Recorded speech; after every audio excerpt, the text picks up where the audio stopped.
Para dar apertura entonces a este evento académico, contamos con la presencia del doctor Alexander Hincapié García, con estudios de pregrado en Psicología de la Universidad Cooperativa de Colombia y Filosofía en la Universidad de Antioquia. Es magíster en Psicología de la Universidad de San Buenaventura. Además, es doctor en Educación de la Universidad de Antioquia. Entre sus líneas de investigación está la formación y procesos de subjetivación contemporáneos, pedagogía y narración y pensamiento judío.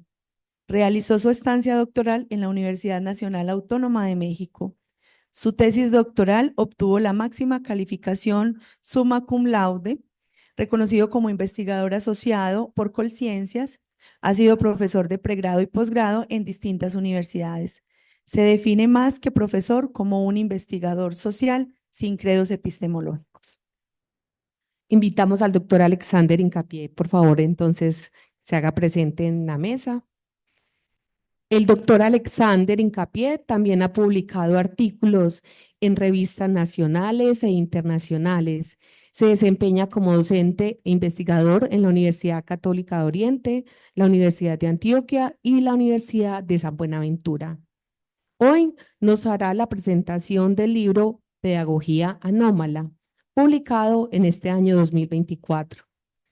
En palabras del doctor Juan David Piñeres Sus, el libro vive en distintos registros lingüísticos. Sus argumentos se mueven en capas semánticas y terminológicas que pueden ser comentadas de manera independiente. Hay un libro para la pedagogía, para la filosofía, para Nietzsche, para la literatura y la filosofía judía. Y, por supuesto, para la interpretación destructiva de todo ideal sobre el ser humano, que a lo largo de una exposición conceptual rigurosa, el autor llama postantropología. Invitamos entonces ahora sí al doctor Alexander a que se siente en la mesa y también invitamos a Weimar Paneso, candidato a doctor, quien hará la introducción y quien además será el moderador del espacio.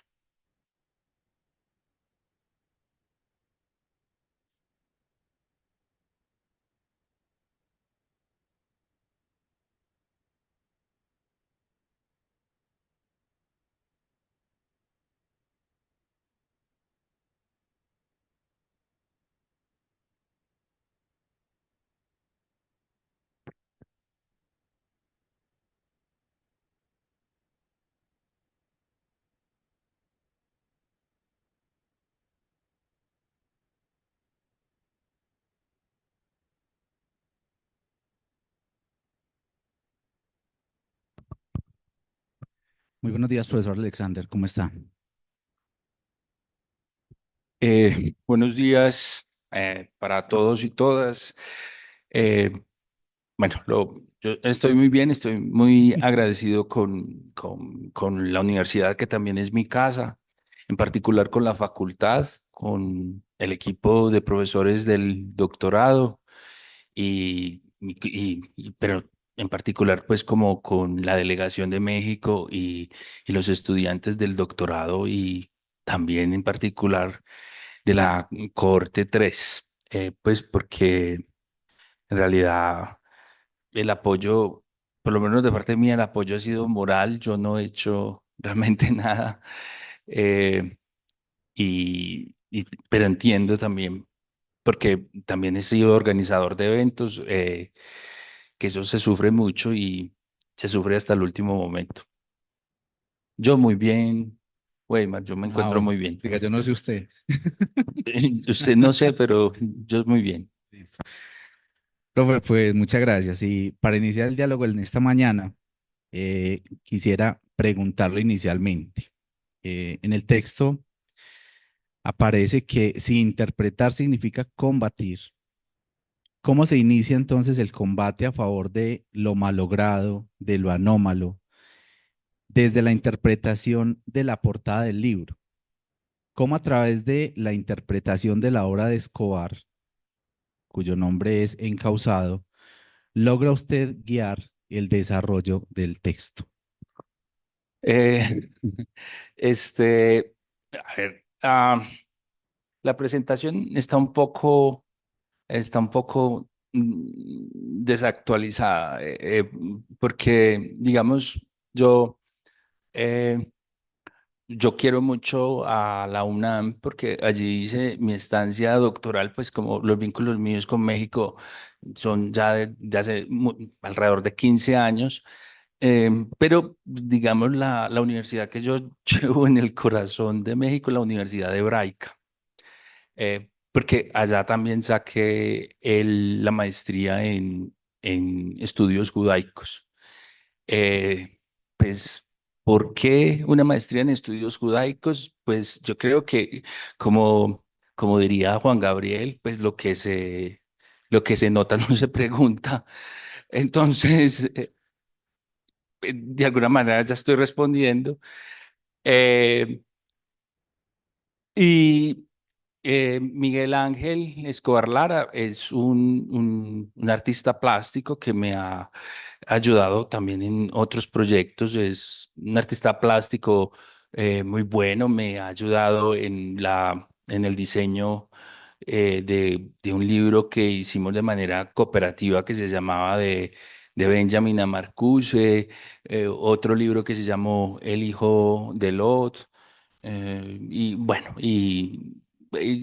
yo creo que casi todo lo que he publicado en cooperación, Miguel Ángel nos ha ayudado con la portada. Nunca ha cobrado nada, todo ha sido eh, pues una contribución suya.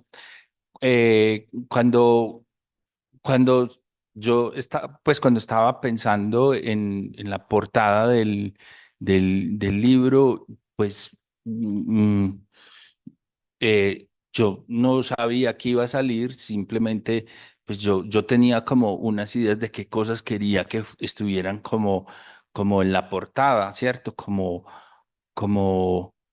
pues es un libro que llama Pedagogía Anómala, pues esa, digamos, esa anomalía, por decirlo de alguna manera, tendría que estar también presente desde la misma portada. Yo le di mis ideas y pues salió lo que salió, pero luego en el proceso editorial de edición del libro, los diseñadores gráficos y una de las propuestas que me hicieron era que fuera invertida que fuera invertida que la imagen fuera invertida. Eh, y digamos que yo creo que esa imagen invertida capta bien como la manera como yo concebí, por lo menos hasta donde se puede concebir un libro para iniciar, ¿cierto? Foucault dice que un libro experiencia es algo, un libro experiencia es algo que uno solamente puede decir algo claro sobre cómo lo hizo, por supuesto, después de haberlo hecho, que un libro experiencia siempre se recorre, no se sabe muy bien dónde se va a llegar o qué es lo que se va a hallar, y eso solamente pues será posible dar cuenta de ese proceso, de ese procedimiento al final. Entonces, a- eh, esa portada realmente es como el último momento del libro donde cuando hago un balance de lo que hice en el libro, pues yo digo, bueno, yo por lo menos lo que intenté fue hacer como una cierta inversión de esos presupuestos que nosotros normalmente damos aceptamos y consideramos incuestionados o incuestionables y volverlos a plantear con un tipo de interpretación que y que es una interpretación anómala, o sea, el tipo de interpretación que yo implemento para acercarme para leer, por ejemplo, a Kant, a Hegel, a, a Rousseau, que son algo así como los tres autores que están más presente en el libro, por lo menos de manera conflictiva para mí, porque mis relaciones con Nietzsche y con Benjamin son por lo general de devoción, pero con Kant y con Hegel y con Rousseau, como un ir y venir con ellos. A veces me gustan más, a veces me gustan menos. eh, y es lo que hago para leerlos es un tipo de interpretación ah, que anómala. Profesor Alexander, precisamente en ese prólogo, en esa presentación del libro, la cual es elaborada por el profesor Juan David Piñeres Sus, este señala que el libro es un esfuerzo del autor de salvar la pedagogía de dos enormes riesgos. Las interpretaciones más pobres, dice el profesor Juan David, aquellas que son complacidas por la fórmula según la cual la pedagogía es el saber del maestro sobre su hacer, y el contenido antropológico normativo con el que nace la disciplina en la modernidad. ¿Cuál es su perspectiva de posibilidad intelectual de la pedagogía como ciencia en el mercado lingüístico de la investigación en educación en el país? ¿Y cómo estos riesgos han marcado el desarrollo de la ciencia de educación en Colombia? Lo que pasa es que yo me declaro imposibilitado para negar cualquier cosa que diga Juan David. O sea, si él dice tirémonos, yo me tiro con él. Pues si él se va a tirar, yo me tiro con él. Si Juan David dice que eso fue lo que yo hice, eso fue lo que yo hice. Eh, pues es que Juan David es mi hermano, es mi mejor amigo. Eh, este, yo creo que sí, ¿cierto? En el sentido de mm, cuando el equipo de la Universidad Católica de Oriente nos sentamos más bien a pensar cómo iba a ser este doctorado, de qué iba a tratar este doctorado. Desde un comienzo fue muy claro, va a ser un doctorado en pedagogía, porque ya hemos venido caminando lo suficiente para llegar hasta allá.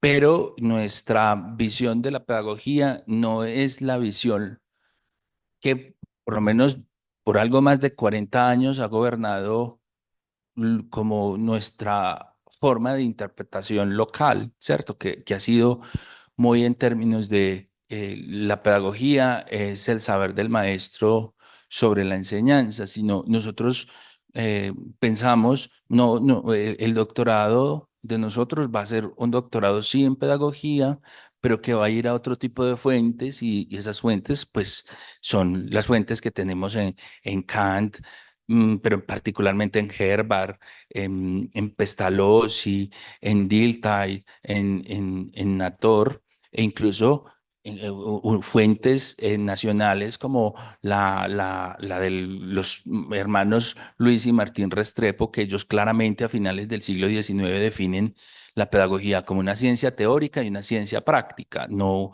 un saber de los maestros, sino una ciencia teórica donde hay planteamientos, hay un esfuerzo por la elaboración de teoría y de conceptos y una parte práctica que ellos lo llaman, se refiere a la actividad educativa, que además, si uno mira el arco de las cosas que publicaron, pues también usted deduce que ellos no conciben la pedagogía solo como una actividad escolar, porque incluso uno de sus libros se llama Pedagogía Doméstica, que se refiere básicamente al trabajo de educación en la familia, como se puede, pues, como deducir del título.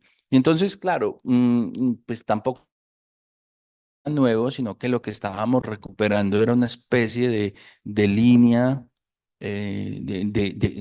lo que estábamos era recuperando una línea de investigación en pedagogía que no, probablemente no era la más popular entre nosotros, pero que ahí había estado y había estado primero. La pedagogía es una ciencia de qué.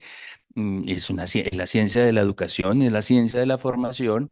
Si quieren, nos sentamos a discutir qué entendemos por ciencia, eh, pero no vamos a discutir si la pedagogía es una ciencia o no, porque es que eso no está en nuestro resorte decidirlo. Eso, de alguna manera, ya digamos que es una discusión que ha acumulado lo suficiente como para decir, sí, es una ciencia. Nos dicen que es una ciencia histórica, otros dicen que es una ciencia cultural. Lorenzo Luzurriaga dice que es una ciencia descriptiva, normativa y tecnológica. Eh, pero, pero digamos que hay una especie de consenso, por lo menos en términos globales, de es una ciencia, no será lo que Durkheim tenía en la idea de que tenía que ser una ciencia, sino que es una ciencia que hereda sus condiciones del criticismo, del idealismo y de la hermenéutica. Profe, precisamente en esa misma línea, siempre nos encontramos que uno de los grandes problemas de la pedagogía para ganar su posición como ciencia o para retomar su posición como ciencia es que encontramos de manera coloquial los usos domésticos de esa palabra pedagogía y la encontramos por lo menos particularmente en Colombia en todas partes, pues encontramos que nos hacen pedagogía vial, que nos hacen pedagogía de la alimentación, encontramos frases como pedagogía de la educación. Y entonces aparece la pregunta de cómo esa disputa que usted trata en el libro entre educación del alemán Erziehung y formación del alemán Bildung marcan la realidad de la pedagogía como ciencia. O sea, cómo esa disputa marcan la realidad de la pedagogía como ciencia. Mm, pues yo no soy, digamos, la última palabra ahí, Weimar. Yo creo que eh, lo que, pues voy a ser como un poco presuntuoso.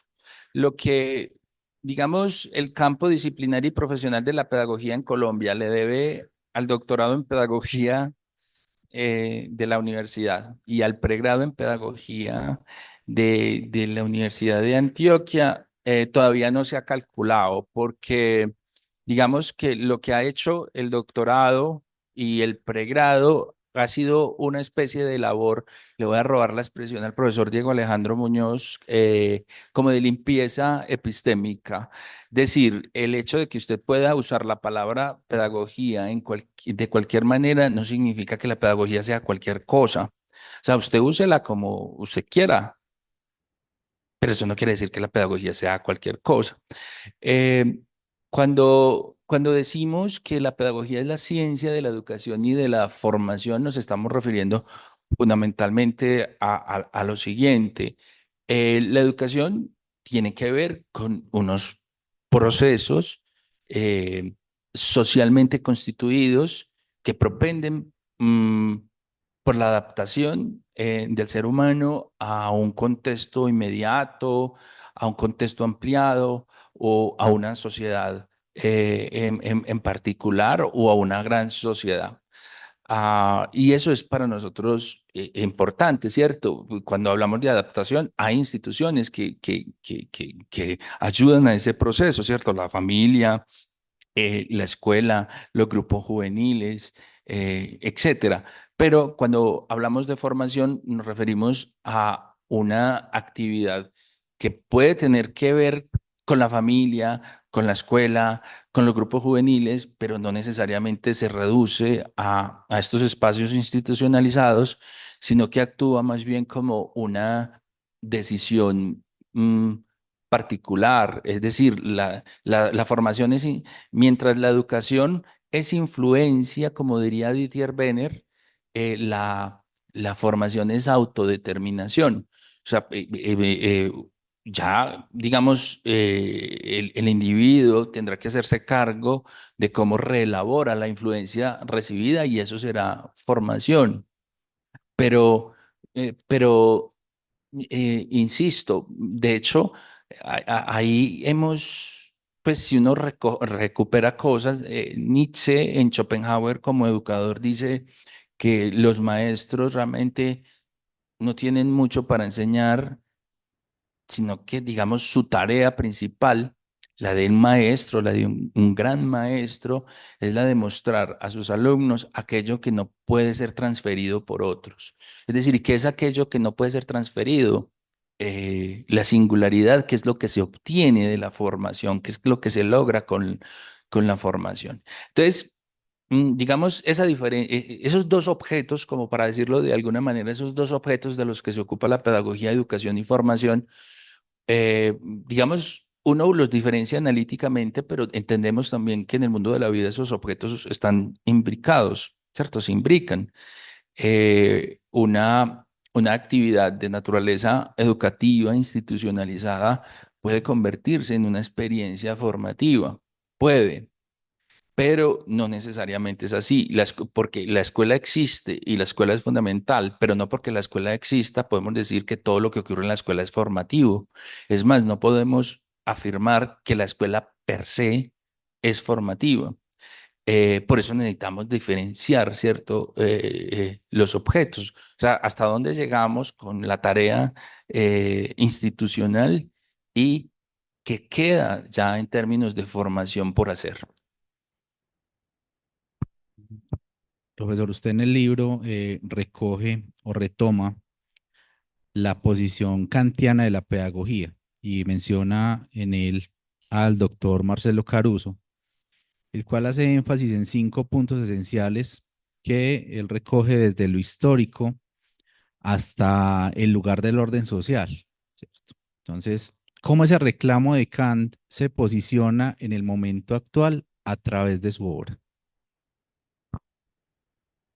Mm, yo creo que ahí, eh, pero, o sea, ahí vuelve y juega Weimar, que digamos, ya hay como una experiencia común y compartida que vuelvo, insisto, se le debe al pregrado en pedagogía y se le debe también al doctorado en pedagogía.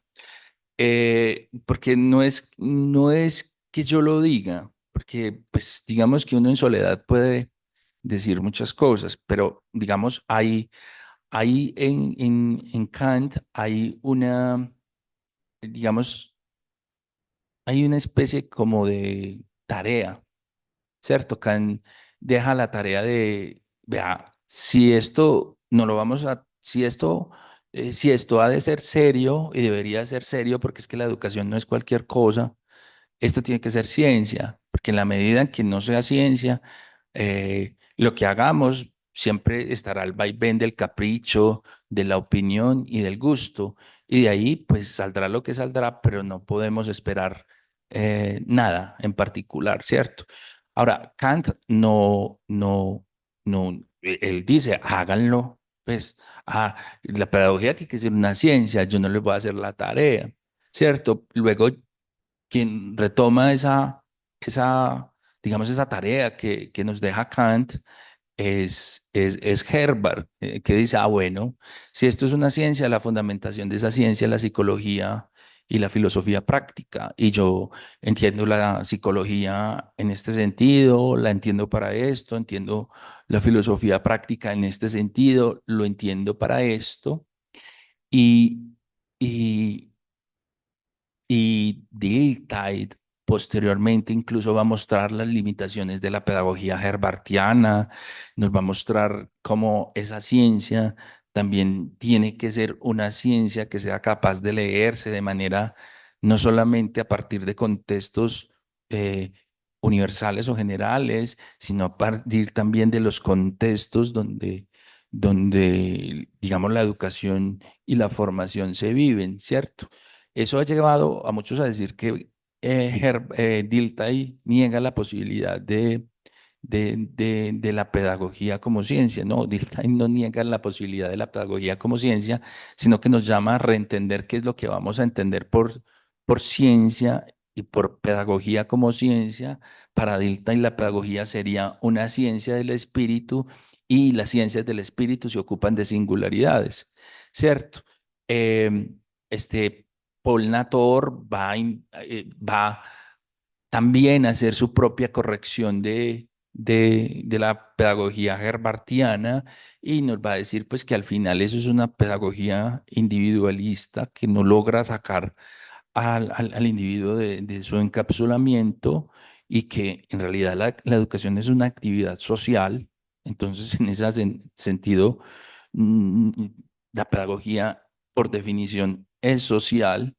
No hay propiamente algo así como una pedagogía individual, porque incluso la misma formación del individuo se debe a factores, o lo hace posible, factores y condiciones sociales, y ya no van a mirar tanto en Herbart, sino que van a mirar en Pestalozzi.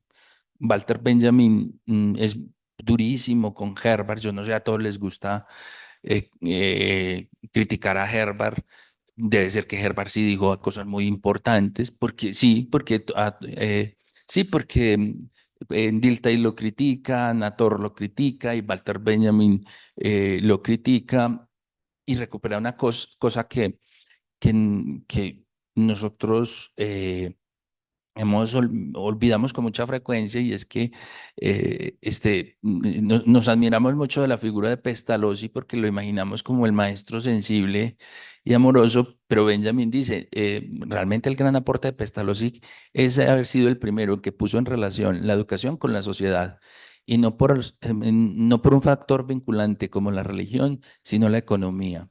¿Cierto? Al ocuparse, al tener esa preocupación por la infancia más desfavorecida, está uniendo educación, sociedad y economía.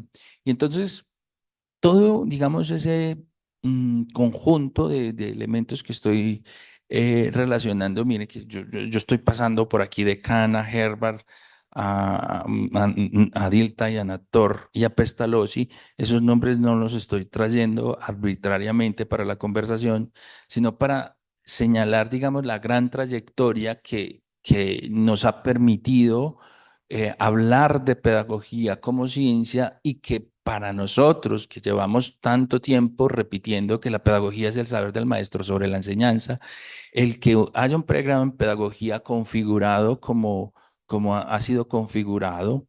eh, por ahí veo, está la coordinadora del pregrado, que ha ayudado mucho pues en su posición, en la profesora Laura Giraldo, que ha ayudado mucho el posicionamiento del programa, y el doctorado en pedagogía ha sido yo digo que es de una enorme valentía, y me van a perdonar pues también los colegas, pero digamos el pregrado en pedagogía y el doctorado en pedagogía han asumido muchos más riesgos que, por ejemplo, otros pregrados y otros doctorados en pedagogía que hay en el país, porque mientras esos pregrados y esos doctorados más bien se han ido acomodando a lo que ya estaba dado, el pregrado y el doctorado han hecho un esfuerzo por decir una cosa distinta, y no sacada de una manga, con toda la fundamentación de respaldo, a menos que no nos baste pues con Kant, con Herbart, con Pestalozzi, con Nator, con Dilthey o con Walter Benjamin. Así es, profe.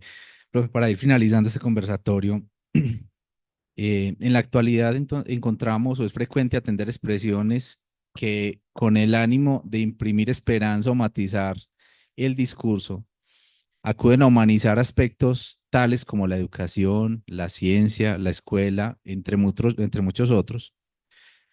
¿Cómo entender lo humano en la pedagogía como ciencia de la educación?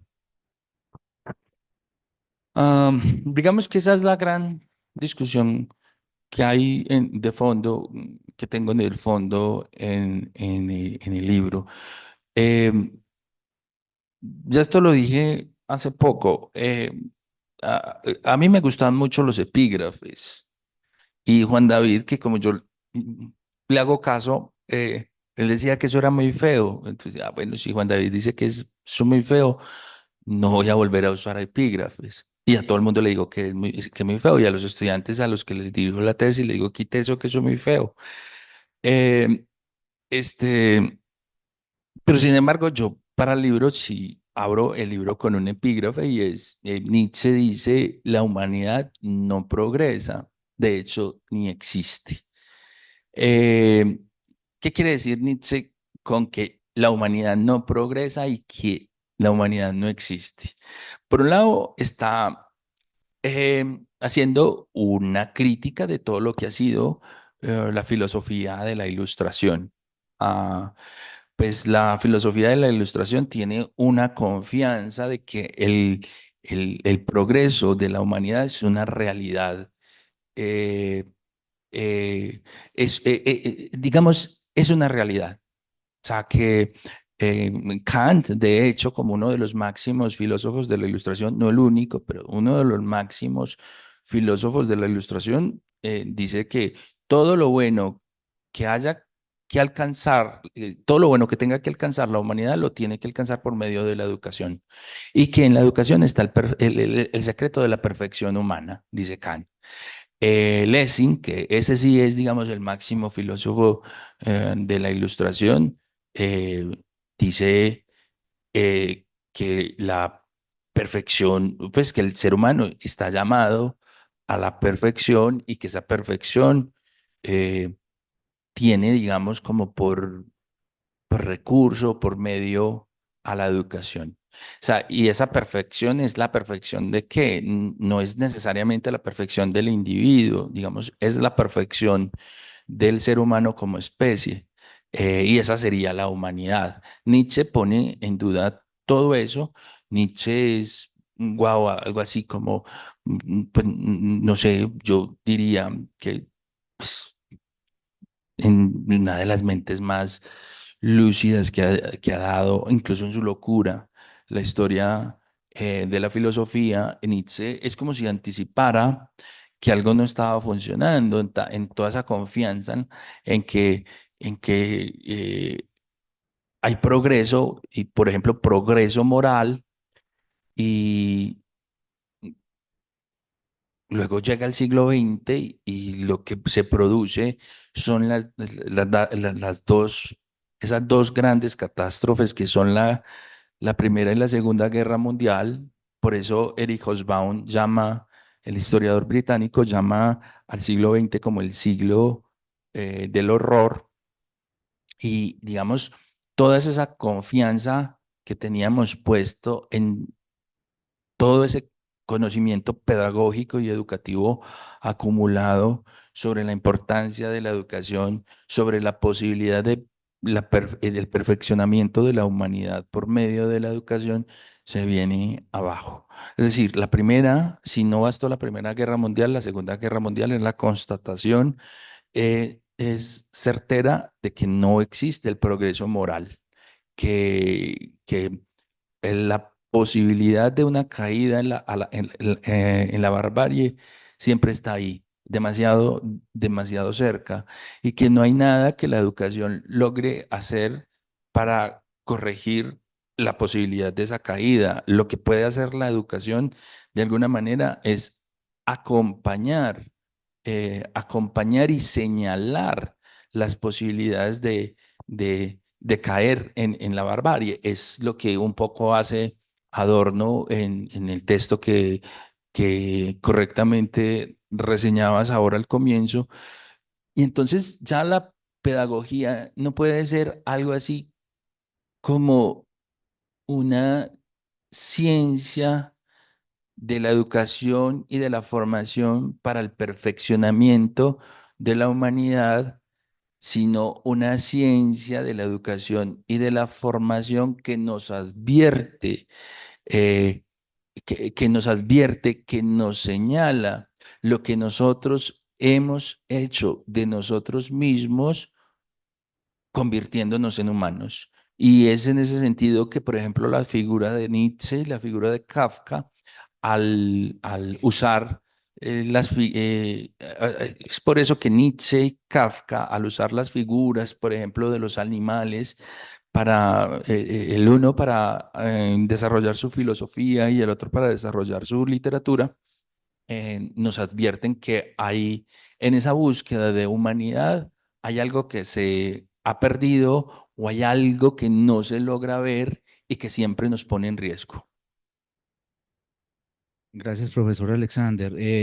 Queremos abrir como un espacio para preguntas. Si alguien en el auditorio tiene preguntas acerca de lo hablado en este momento o si han tenido la oportunidad de establecer un contacto con el libro.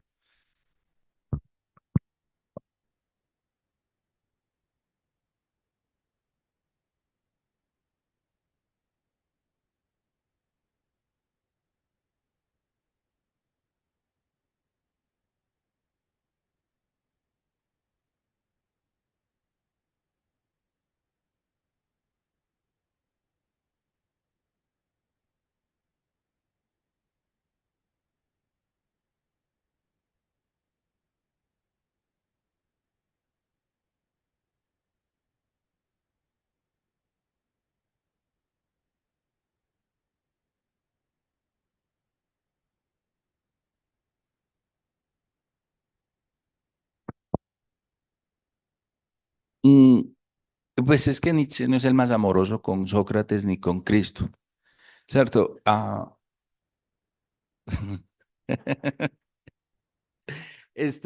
Pues con la elocuencia de Nietzsche, pues de Sócrates dice que además era muy feo, ¿cierto? ¿Cierto? Empecemos por ahí. Y de Jesús, mm, hace uno o dos comentarios mm, bonitos, ¿cierto? Pero en general tiende a referirse a Jesús como ese judío. Ah, eh, yo creo que Nietzsche siente, por supuesto, respeto por, por Sócrates y por Jesús, pero ya no siente tanto respeto ni por los socráticos ni por los cristianos, ¿cierto?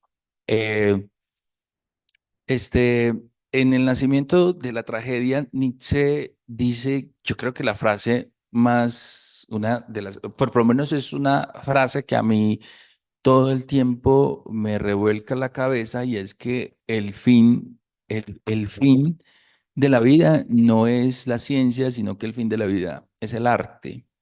Y a partir de, y digamos que con esa oración es posible reconstruir toda entender más bien toda la trayectoria que Nietzsche ha emprendido, eh, mostrando la relación, porque es una relación, no es un distanciamiento, es una relación conflictiva, problemática, compleja entre Apolo y Dionisio, ¿cierto?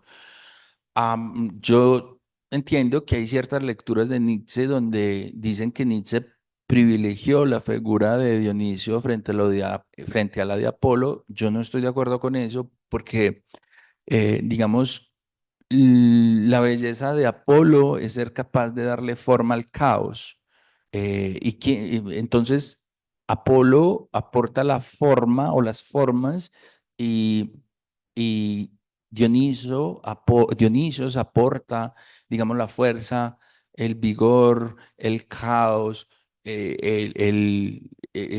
la orientación como por lo vital, por lo festivo, por, ah, por todo lo errático, pero, pero se requieren recíprocamente, no de una manera dialéctica, sino de una manera conflictiva. O sea, el caos necesita de las formas y las formas también necesitan del caos para poder ser bellas.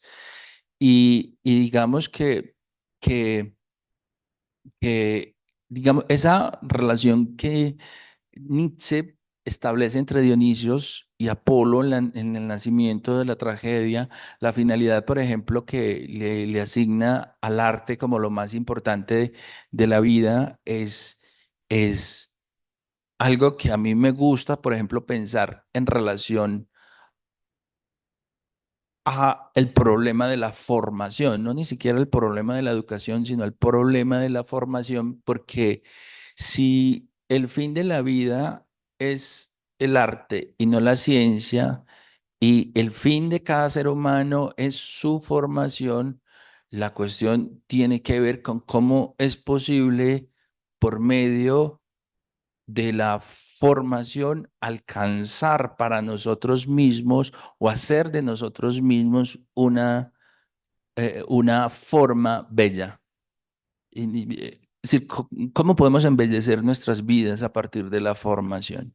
O sea, que eso no significa embellecer la vida, no significa hacerla bonita, eh, sino poder, incluso como el mismo Nietzsche diría, poderla abrazar incluso en sus peores momentos y así, y sin embargo poderla amar. O sea, es que amar la vida cuando nos sonríe, pues no tiene, no significa ningún esfuerzo, pero amarla justamente cuando nos golpea es un gesto de enorme belleza, que es lo que hay digamos, en la filosofía de Nietzsche como formación. Profesor, tenemos en YouTube la siguiente pregunta.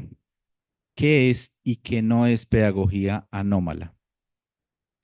Y de la misma persona, el señor William Patiño, ¿de qué manera se puede afirmar que la pedagogía es el saber del maestro sobre la enseñanza?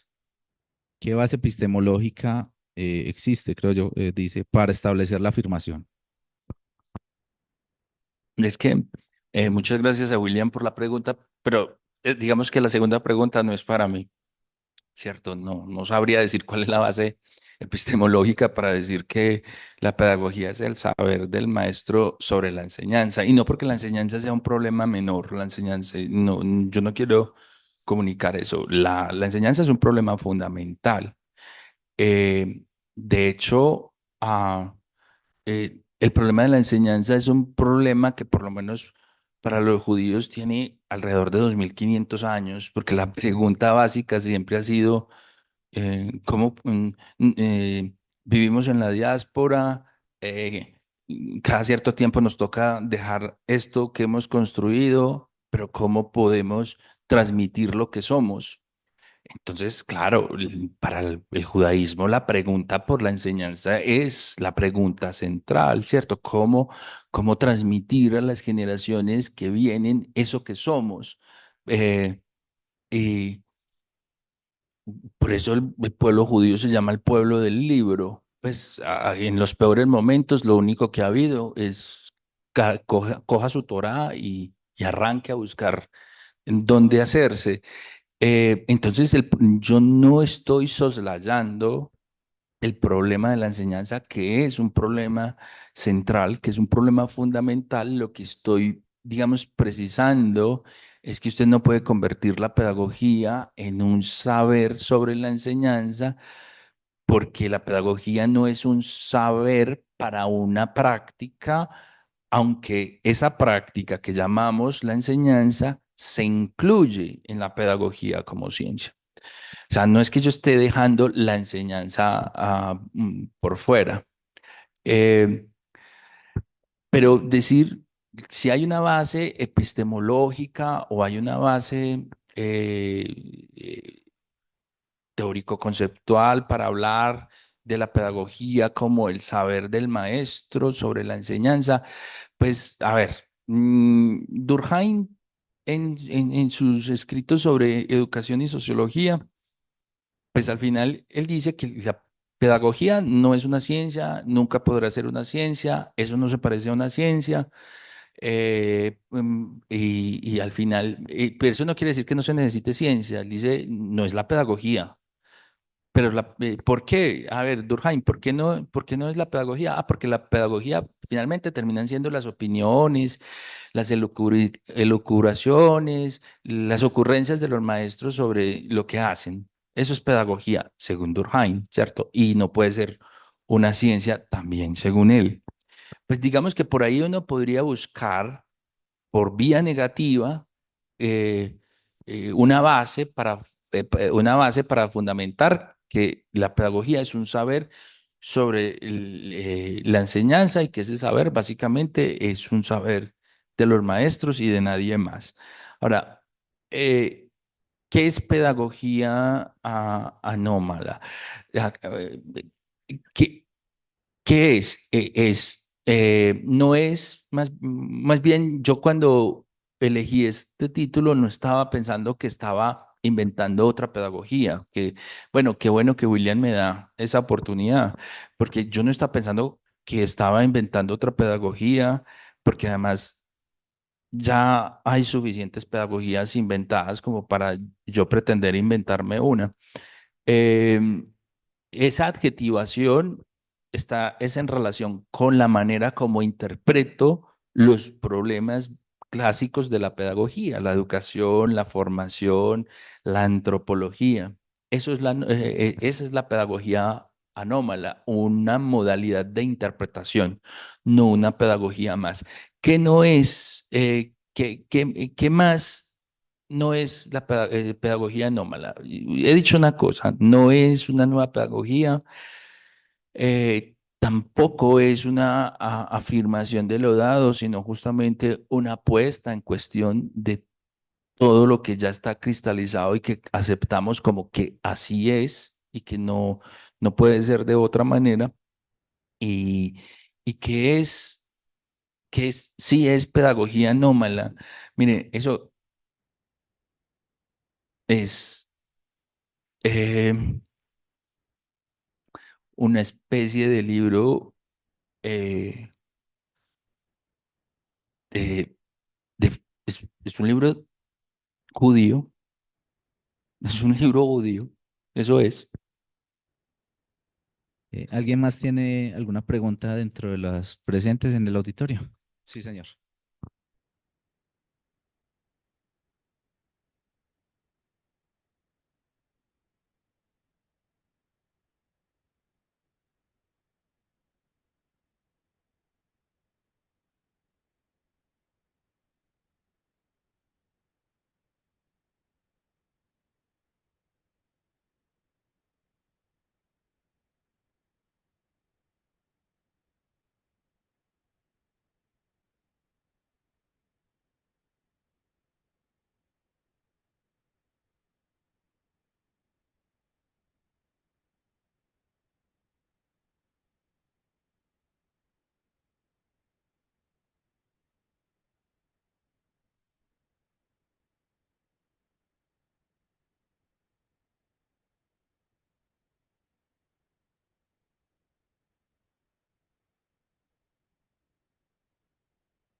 Arley, qué formalidad. Usted no me dice profesor, pero Yo no te había visto, Arley. Es que Arley y yo fuimos, de hecho, mucho tiempo vecinos y en 5 años nos vimos como 2 veces. Em, este, digamos, lo que estás diciendo yo lo recibo como precaución, ¿cierto? O sea, por un lado, la cuestión eh,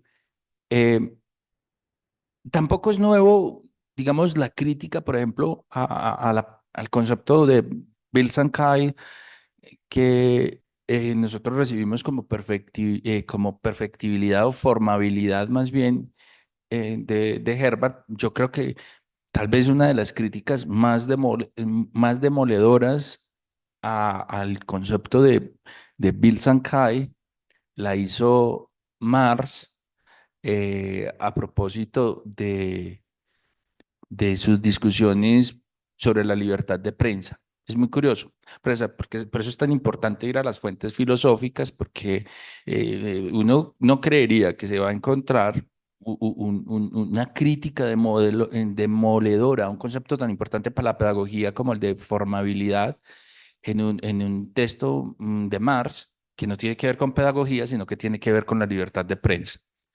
Eh, y y claro, digamos, él alerta o llama la atención sobre, bueno, ¿y qué es eso que hemos pretendido hacer de nosotros mismos cuando declaramos que somos seres eh, imperfectos, pero que podemos perfeccionarnos? Pues como qué tipo también de locuración fantasiosa es esa y qué costo tiene para nosotros el imaginarnos de esa manera. Eh, entonces, por ahí, eso es un llamado también lo que estás diciendo, como a tener cierta precaución, que es lo que también trato de introducir con el cuestionamiento a cómo entendemos educación y cómo entendemos formación y cómo hay que interpretar de manera anómala esa comprensión que hemos alcanzado sobre esos conceptos que no son tan gratos. Y con respecto a si la pedagogía es ciencia, si la pedagogía es saber, yo creo que ahí hay elecciones y esas elecciones pues se hace en función de las cosas que uno lee y también en función de las cosas que a uno le interesa, pero también como precaución recordar algo que dice Nietzsche en verdad y mentira en sentido extramoral, y es: el lenguaje no tiene ningún compromiso con la verdad. O sea, realmente es una fantasía nuestra el que nos imaginamos que tenemos acceso a la verdad porque tenemos lenguaje. No, el lenguaje es una actividad fantasiosa. Y en ese sentido, uno podrá decir que es saber, uno podrá decir que es ciencia y construye, digamos, los instrumentos para defender una postura, otra, u otra, u otra, pero al final todo eso termina siendo, es la actividad del lenguaje produciendo fantasías. Y eso también es una forma de entender cómo ser precavido incluso con aquello con lo que nos comprometemos. Sí, claro. No, Hola.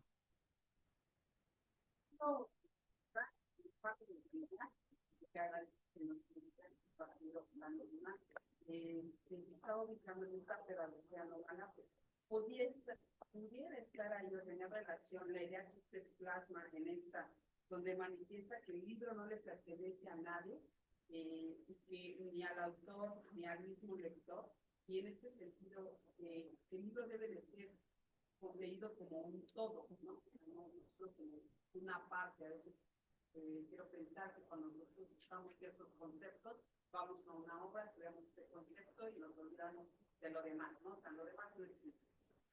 Y entonces en ese sentido, como una búsqueda o un trabajo justamente para una antropología pedagógica, en ese sentido como un campo o el mismo ser tiene que ser considerado como educable y como formable, pero también como carácter de ciertas capacidades donde se va a construir y deconstruir. Esa, wow, esa es una pregunta que la saca del estadio, como decimos acá. Eh, sí, es decir, yo veo como, es que es como una especie de cliché decir que empiece el libro por cualquier parte, que al final, pues usted comprenderá lo que quiere o le interesa comprender de la lectura. Digamos que eso es cierto, uno puede decir, yo voy a coger solamente este apartado y ya. Si ustedes me preguntan, yo digo, ¿cuál fue la parte que yo creo que quedó mejor lograda? Yo digo, el principio y el final. Lo que se refiere a Nietzsche, el principio de lo que se refiere a Nietzsche y a Kafka. Pero, digamos, yo creo que nada de eso, yo creo que eso leído de manera fragmentaria, eso no se entiende. Benjamin dice que ocultar es dejar huellas. Y eso es lo que yo hice en ese libro, ocultar cosas dejando la huella. Y entonces eso, usted se puede encontrar con algo, pero que a lo mejor no tiene sentido si usted no va hasta el final. Pues yo mismo haciéndome spoiler, pero es que el libro comienza, es hablando de la circuncisión. Pues uno diría, pero ¿qué tiene que ver la circuncisión con la pedagogía? Pues lea, si le interesa saber qué relación podrá tener la circuncisión con la pedagogía, pues lea eso. Pero que el libro comience hablando de la circuncisión, uno dirá, ¿eso con qué se relaciona? Pues hay que llegar hasta el final, cuando Kafka, cuando me quedo con esa imagen de Kafka, de Joseph K. muriendo sin saber por qué está muriendo, ¿cierto? Como en una especie de encauzamiento. A Kafka, el Joseph K. de Kafka, él le arman un proceso y él no sabe por qué, ¿cierto? Al final lo que termina sabiendo es que se lo culpa es por existir. ¿Cierto? Eso es básicamente un tipo de encauzamiento. Entonces, la pregunta que me hace es sobre el libro hay que leerlo como un todo, apunta a eso. O sea, hay unas huellas, perdón, hay cosas ocultas que dejan huella, ¿cierto? Y que tienen sentido solo si el libro se trata como una historia que tiene un comienzo y tiene un fin. Uno puede leer una historia si quiere comenzando por el final, pero este tiene un comienzo y tiene un fin y arranca por hablando de la circuncisión.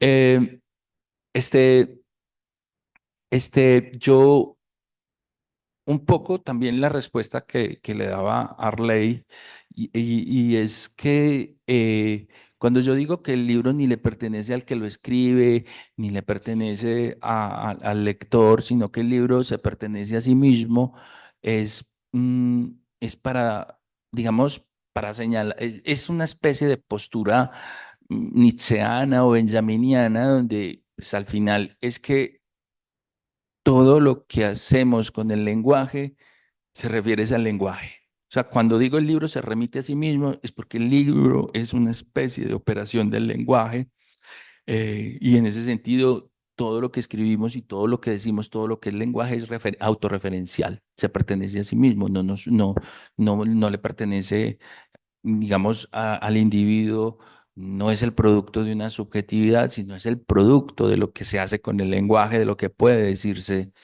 con el lenguaje. Y digamos, también toda esa dimensión, eh,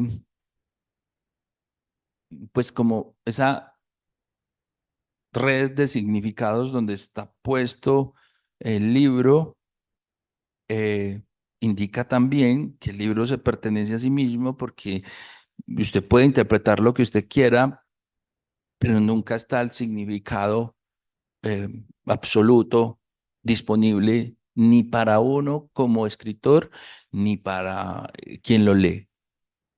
Eso es lo que podría decir como hasta ahora. Profesor, no queda más sino agradecerle por su tiempo, por su amabilidad, por la asistencia a este congreso y nada, yo creo que un fuerte aplauso para el profesor Alexander. Muchas gracias.